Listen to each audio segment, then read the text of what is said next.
ஜெய ஜெயசங்கர ஹரஹர சங்கர.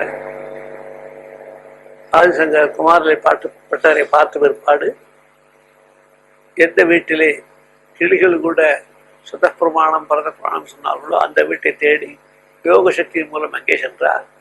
அங்கே சென்ற பிற்பாடு வீட்டு வாசலிலேயே கிளிகள் எல்லாம் சுதப்பிரமாணம் பரத பிரமாணம் சொல்லிக் கொண்டதை பார்த்துவிட்டு கதவு சாத்திருந்து தட்டி பார்த்தால் திறக்கவில்லை. யோக சக்தியின் மூலம் உள்ளே நுழைந்து விட்டார். நுழைந்தால் அந்த காலத்திலே பல பெரியோர்கள் மகிழ்ச்சிகள் போன்ற துல்லியமாக உள்ளவர்கள் எல்லாம் உட்கார்ந்து கொண்டு சாதத்துக்கு உட்கார்ந்து கொண்டிருக்கிறார்கள். அன்றைய தினம் சாத்தம். ஆகவே கதவு தாப்பா போட்டு சாத்தம் நடத்தி கொண்டிருக்கிறார்கள். ஸ்ரத்தையா செய்வது சிராத்தம் என்று பேர். அப்போது சன்னியாசியை பார்க்கக்கூடாது, பார்த்து விட்டு வேறு பயந்துக்கிட்டு நீங்கள் எங்கே வந்தீர்கள் கேட்டார். நான் உன்னோடு வாதம் செய்வதற்கு வந்தேன் என்றார். நீங்கள் கொஞ்ச நாள் இருங்கள், சாதத்தை முடித்து விட்டீர்கள், அப்புறம் வாதம் செய்திருந்தார்கள். சரி என்று உட்கார்ந்து கொண்டார்கள். சாதங்கள்லாம் முடிந்தது. முடிந்த பிற்பாடு வந்தார். வாத பிச்சை நடைபெறுகிறது. அப்போ சரஸ்வதி இருக்கிறாள். பிரம்மாவுடைய அம்சமாக மண்டல மிஸ்ரரும், சரஸ்வதியுடைய அம்சமாக சரசவாணியும் அவதரித்தவர்கள். சுப்பிரமணிய சுவாமியுடைய அவதாரமாக குமார பட்டர் அவதரித்தவர். சாட்சா சிவனுடைய அம்சமாக பரமேஸ்வரன் அவதரித்தவர். இவர்களெல்லாம் பிளான் போட்டு அவதார காரியம் நடத்தி கொண்டிருக்கிறார்கள். பிறகு சாத்தங்களெல்லாம் முடிந்து போய் எல்லாரும் சென்ற பிற்பாடு ஆகாரத்திற்கு முன்பாகவே வாதம் தொடங்குகிறார்கள். தொடங்கினால் யார் ஜெயித்தா ஆகாரத்தோடு அப்படி கண்டுபிடிக்கிறது. ஆகவே சரசவாணியை கூப்பிட்டு 2 பேருக்கும் 2 மாலையை போட்டாள். நீங்கள் 2 பேரும் வாதம் செய்யுங்கள், நான் பார்த்து கொண்டிருக்கிறேன். யாருடைய மாலை வாடித்தோ அவர்கள் தோற்றார்கள், யாருடைய மாலை வாடாமலோ அவர் ஜெயித்தார்னு சொல்லுகிறார். 15 நாட்கள் ஆகாரம் சாப்பிடாமல் ஒன்றும் சாப்பிடாமல் அப்படியே ராப்பலாக வாதம் நடைபெறுகிறது. ஆனால் அவ்வப்போது கிரகஸ்தாசிரமத்தை வேண்டிய சன்னியாசாசிரமத்தை வேண்டிய கர்மாக்கள் எல்லாம் மாத்திரம் தொடர்ந்து நன்றாக சிறப்பாக நடைபெறுகிறது.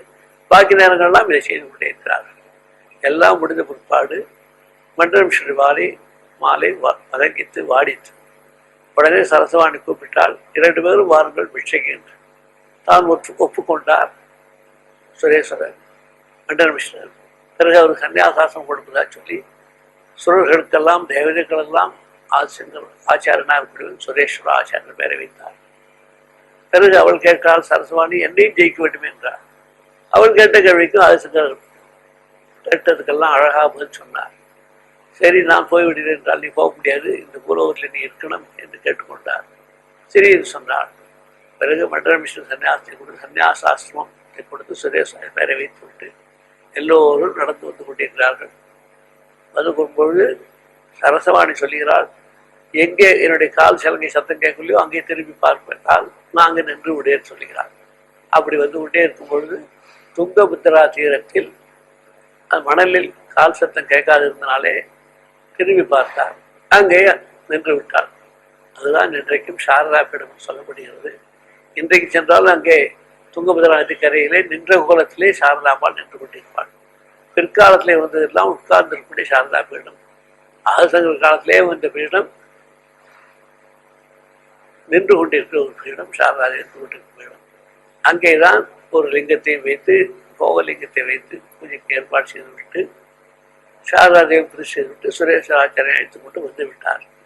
இப்படிப்பட்ட நிலையிலே ஆதிசங்கரர் 2வது சிஷ்யரை தயாராக்கி வாதத்தில் வென்று அவருடைய மனைவியும் பிரதிஷ்டை செய்து சாரதா பீடம் என்று வைத்து துங்கபத்ரா தீரவாசா என்ற இடத்திலே வைத்து விட்டிருந்தார்கள்.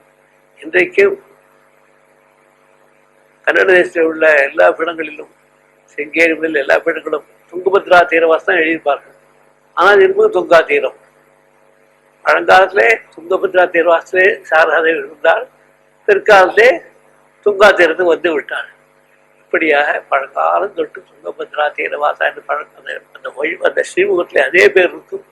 அவருடைய ஸ்ரீமுகத்திலே மடத்தினுடைய பெருமையிலே எல்லாம் சொல்லும் பொழுது அந்த துங்கபத்ரா தீரவாசத்தில் இப்பொழுது நின்று கோலத்தில் விட சாரதா, துங்கா தீரத்தில் இப்பொழுது நாமெல்லாம் காணப்பட்டு உட்கார்ந்து சாரதா.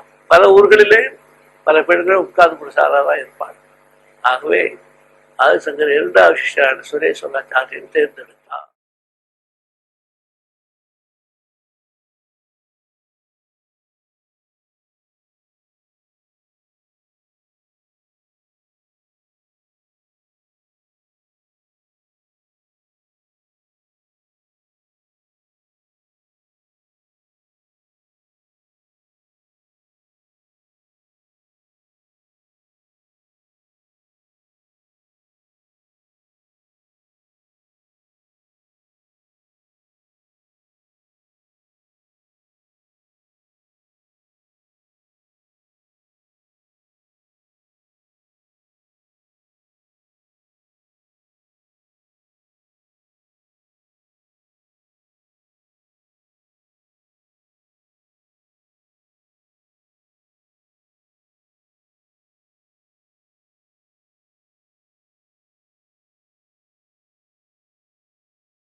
ஜெய ஜெயசங்கர ஹரஹர சங்கர.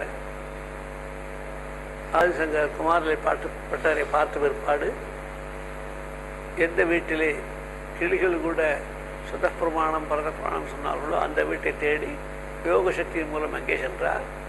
அங்கே சென்ற பிற்பாடு வீட்டு வாசலிலேயே கிளிகள் எல்லாம் சுதப்பிரமாணம் பரதப்பிரமாணம் சொல்லிக் கொண்டதை பார்த்துவிட்டு கதவு சாத்திருந்து தட்டி பார்த்தால் திறக்கவில்லை. யோக சக்தியின் மூலம் உள்ளே நுழைந்து விட்டார். நுழைந்தால் அந்த காலத்திலே பல பெரியோர்கள் மகிழ்ச்சிகள் போன்ற துல்லியமாக உள்ளவர்கள் எல்லாம் உட்கார்ந்து கொண்டு சாதத்துக்கு உட்கார்ந்து கொண்டிருந்தார்கள். அன்றைய தினம் சாத்தம். ஆகவே கதவு தாபா போட்டு சாத்தம் நடத்தி கொண்டிருக்கிறார்கள். ஸ்ரத்தையா செய்வது ஸ்ராத்தம் என்று பேர். அப்போது சன்னியாசியை பார்க்கக்கூடாது, பார்த்து விட்டவே என்று பயந்துக்கிட்டு நீங்கள் எங்கே வந்தீர்கள் கேட்டார். நான் உன்னோடு வாதம் செய்வதற்கு வந்தேன் என்றார். நீங்கள் கொஞ்ச நாள் இருங்கள், சாதத்தை முடித்து விட்டீர்கள், அப்புறம் வாதம் செய்திருந்தார்கள். சரி என்று உட்கார்ந்து கொண்டார்கள். சாத்தங்கள்லாம் முடிந்தது. முடிந்த பிற்பாடு வந்தார். வாத பிட்சை நடைபெறுகிறது அங்கே. அப்போ சரஸ்வதி இருக்கிறாள். பிரம்மாவுடைய அம்சமாக மண்டல மிஸ்ரரும் சரஸ்வதியுடைய அம்சமாக சரசவாணியும் அவதரித்தவர்கள். சுப்பிரமணிய சுவாமியுடைய அவதாரமாக குமார பட்டர் அவதரித்தவர். சாட்சா சிவனுடைய அம்சமாக பரமேஸ்வரன் அவதரித்தவர். இவர்களெல்லாம் பிளான் போட்டு அவதார காரியம் நடத்தி கொண்டிருக்கிறார்கள். பிறகு சாந்தங்களெல்லாம் முடிந்து போய் எல்லாரும் சென்ற பிற்பாடு ஆகாரத்திற்கு முன்பாகவே வாதம் தொடங்குகிறார்கள். தொடங்கினால் யார் ஜெயித்தா ஆகாரத்தோடு அப்படி கண்டுபிடிக்கிறது. ஆகவே சரசவாணியை கூப்பிட்டு 2 பேருக்கும் 2 மாலையை போட்டாள். நீங்கள் 2 பேரும் வாதம் செய்யுங்கள், நான் பார்த்து கொண்டிருக்கிறேன். யாருடைய மாலை வாடித்தோ அவர்கள் தோற்றார்கள், யாருடைய மாலை வாடாமலோ அவர் ஜெயித்தார்கள் சொல்லுகிறார். 15 நாட்கள் ஆகாரம் சாப்பிடாமல் ஒன்றும் சாப்பிடாமல் அப்படியே ராப்பலாக வாதம் நடைபெறுகிறது. ஆனால் அவ்வப்போது கிரகஸ்தாசிரமத்தை வேண்டிய சன்னியாசாசிரமத்தை வேண்டிய கர்மாக்கள் எல்லாம் மாத்திரம் தொடர்ந்து நன்றாக சிறப்பாக நடைபெறுகிறது. பாக்கி நேரங்கள்லாம் இதை செய்து கொண்டே இருக்கிறார்கள். எல்லாம் முடிந்த பிற்பாடு மண்டலம் மாலை பதங்கித்து வாடித்து. உடனே சரசவாணி கூப்பிட்டால் 2 பேரும் வாருங்கள் பிட்சைக்கு என்று தான் ஒப்புக்கொண்டார் சுரேஸ்வரர் மண்டல மிஸ்ரர். பிறகு அவர் சன்னியாசாசனம் கொடுப்பதாக சொல்லி சுரர்களுக்கெல்லாம் தேவதைகளெல்லாம் ஆச்சாரியனார் சுரேஸ்வர ஆச்சாரியர் பெயரை வைத்தார். பிறகு அவள் கேட்டால் சரசவாணி என்னையும் ஜெயிக்க வேண்டும் என்றார். அவள் கேட்ட கேள்விக்கும் ஆதிசங்கர் கேட்டதுக்கெல்லாம் அழகாக பதில் சொன்னார். சரி நான் போய்விடுகிறேன் என்றால் நீ போக முடியாது, இந்த பூலோகத்தில் நீ இருக்கணும் என்று கேட்டுக்கொண்டார். சரி என்று சொன்னார். பிறகு மண்டல மிஸ்ர சன்னியாசத்தை கொடுத்து சன்னியாசாசிரமத்தை கொடுத்து சுரேஸ்வர பெயரை வைத்து விட்டு எல்லோரும் நடந்து வந்து கொண்டிருக்கிறார்கள். வந்து போகும்பொழுது சரசவாணி சொல்லுகிறாள், எங்கே என்னுடைய கால் சலங்கை சத்தம் கேட்கலையோ அங்கே திரும்பி பார்ப்பதால் நாங்கள் நின்று விடேன்னு சொல்லுகிறாள். அப்படி வந்து கொண்டே இருக்கும் பொழுது துங்கபுத்திரா தீரத்தில் மணலில் கால் சத்தம் கேட்காது இருந்தனாலே திரும்பி பார்த்தார். அங்கே நின்று விட்டாள். அதுதான் இன்றைக்கும் சாரதா பீடம் சொல்லப்படுகிறது. இன்றைக்கு சென்றாலும் அங்கே துங்கபத்ரா நதி கரையிலே நின்ற கோலத்திலே சாரதாம்பாள் நின்று கொண்டிருப்பாள். பிற்காலத்திலே வந்ததெல்லாம் உட்கார்ந்திருக்கக்கூடிய சாரதா பீடம். ஆதிசங்கர் காலத்திலே வந்த பீடம் நின்று கொண்டிருக்கிற ஒரு பீடம், சாரதா நின்று கொண்டிருக்கிற பீடம். அங்கேதான் ஒரு லிங்கத்தையும் வைத்து போகலிங்கத்தை வைத்து பூஜைக்கு ஏற்பாடு செய்துவிட்டு சாரதாதையும் புது செய்துவிட்டு சுரேஸ்வராச்சாரியை அழைத்து கொண்டு வந்து விட்டார். இப்படிப்பட்ட நிலையிலே ஆதிசங்கரர் 2வது சிஷ்யரை தயாராக்கி வாதத்தில் வென்று அவருடைய மனைவியும் பிரதிஷ்டை செய்து சாரதா பீடம் என்று வைத்து துங்கபத்ரா தீரவாசா என்ற இடத்திலே வைத்து விட்டுவிட்டார்கள். இன்றைக்கும் கன்னட தேசத்தில் உள்ள எல்லா பீடங்களிலும் செங்கேரி முதல் எல்லா பீடங்களும் துங்கபத்ரா தீரவாசம் தான் எழுதியிருப்பார்கள். ஆனால் இருப்பது துங்கா தீரம். பழங்காலத்திலே துங்கபத்ரா தீரவாசத்திலே சாரதா இருந்தால் பிற்காலத்திலே துங்கா தீரத்துக்கு வந்து விட்டார். இப்படியாக பழங்காலம் தொட்டு துங்கபத்ரா தீரவாசா என்று அந்த ஸ்ரீமுகத்திலே அதே பேர் இருக்கும். அவருடைய ஸ்ரீமுகத்திலே மடத்தினுடைய பெருமையிலே எல்லாம் சொல்லும்பொழுது அந்த துங்கபத்ரா தீரவாசத்தில் இப்பொழுது நின்று கோலத்தில் உள்ள சாரதா துங்கா தீரத்தில் இப்பொழுது நாமெல்லாம் காணப்பட்டு உட்கார்ந்து சாரதா பல ஊர்களிலே பல பேர்களும் உட்கார்ந்து கூட சாரதா இருப்பார். ஆகவே ஆதிசங்கர் 2வது சிஷ்யரான சுரேஸ்வராச்சாரியன் தேர்ந்தெடுத்தார்.